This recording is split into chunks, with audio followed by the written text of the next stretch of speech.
I have the distinct privilege of framing this evening. For those who know about the House is really an organization that's proud and passionate about sharing how the values and wisdom of our people, our tradition, apply to our everyday lives. However, to give you the context of JEDx, we have to take a step back. See, the truth is, if you open up the books, the texts that we have, it's not so much about laws, lists of rules. It's more about personalities and about people. In fact, it's full of ordinary people who use their Jewish values and wisdoms to become extraordinary people.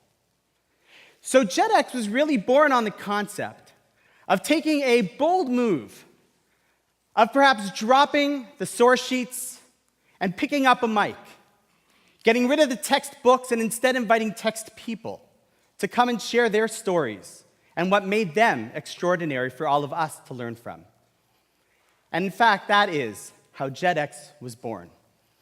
In 2013, with the bold move of an unknown project to an organization Ed Sunshine and Els Jacob had never heard of, they took the stage at a home which was supposed to fit 60 and at the last second had to tent for 180 on their front lawn, as they showed how their Jewish ethics defined who they were. The following year, the committee realized that it wasn't just a matter of understanding who great people were, but that ultimately their greatness and extraordinary personalities were because of the decisions that they made. And sure enough, 2014 choices, and 300 people were inspired. The following year, the committee sat around and discussed how while we might know the choices to make, for some reason people don't seem to make the right choices often, if not most of the time. And the discussions around the table made people ask the questions, why? Only to come up with the answer that very often the choices that we make means we have to compromise, sacrifice others. And in that, 2015, JEDx, No Compromises, was born. And as people took the stage, they spoke about how their Jewish values don't sacrifice the most important things in life, but actually fuel them forward.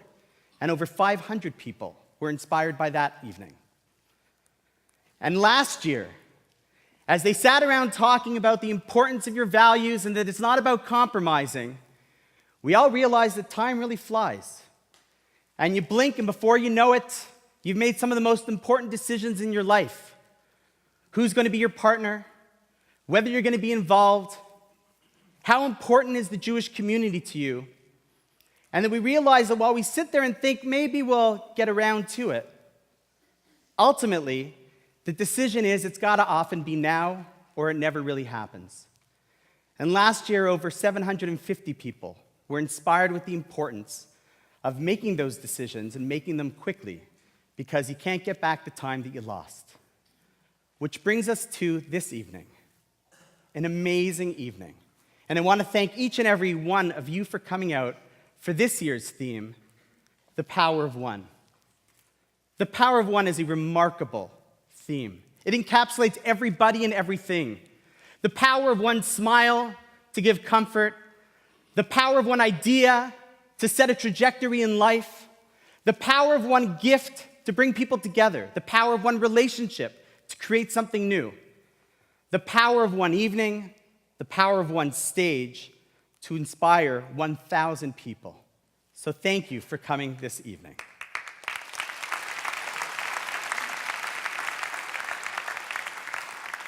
But rabbis' jobs are always to sit there and throw the wrench in it. Let's be honest, the power of one?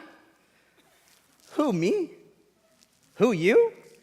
Maybe all of us. The power of 1,000 I get, but the power of one, what can one really do?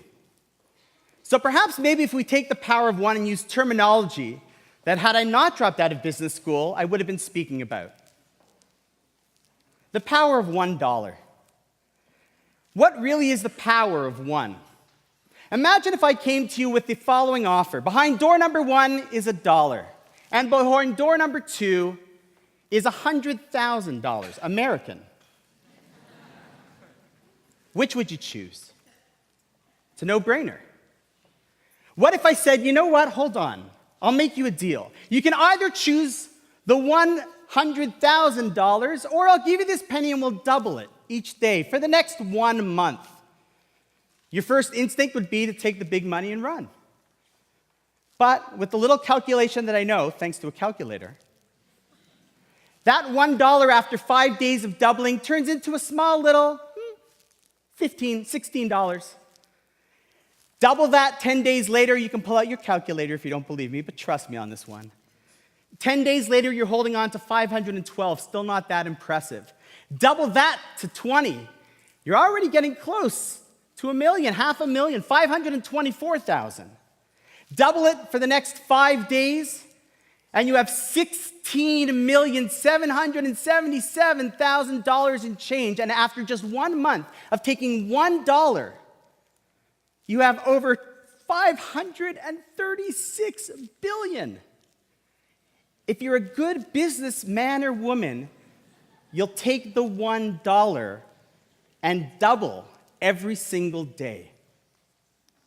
So yeah, the power of $1 is impressive, and wow, the power of what each and every person in this hall can achieve is mind-boggling. And our sages taught us this hundreds of years ago. In Pirkei Avot, the ethics of our forefathers, when Ben Azai said as follows, I'll read in Hebrew and translate, Ben Azai Omer have ratz mitzvah kala kibachamura she mitzvah goreres mitzvah. Ben Azai shared that you should run to do even a little mitzvah, a little good deed, just like you would a massive one, because if you do one little good deed, chances are it'll lead to another. Because the power of one isn't about the one action you do, it's about the chain reaction that becomes viral as a result of taking that one decision. And that, I think, is really what textbooks are about, and textbooks turning into text people. Because we're not simply books, we're the people of the book who take those values into their everyday lives. So this evening, we're going to be treated to 5 remarkable presentations.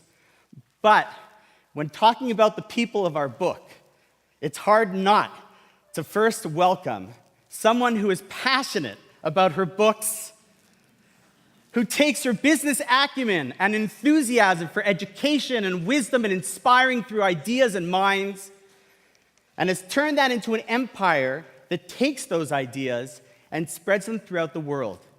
Please put your hands together, as it's a big honor for me to welcome the CEO and founder of Indigo, Miss Heather Reisman, to the stage.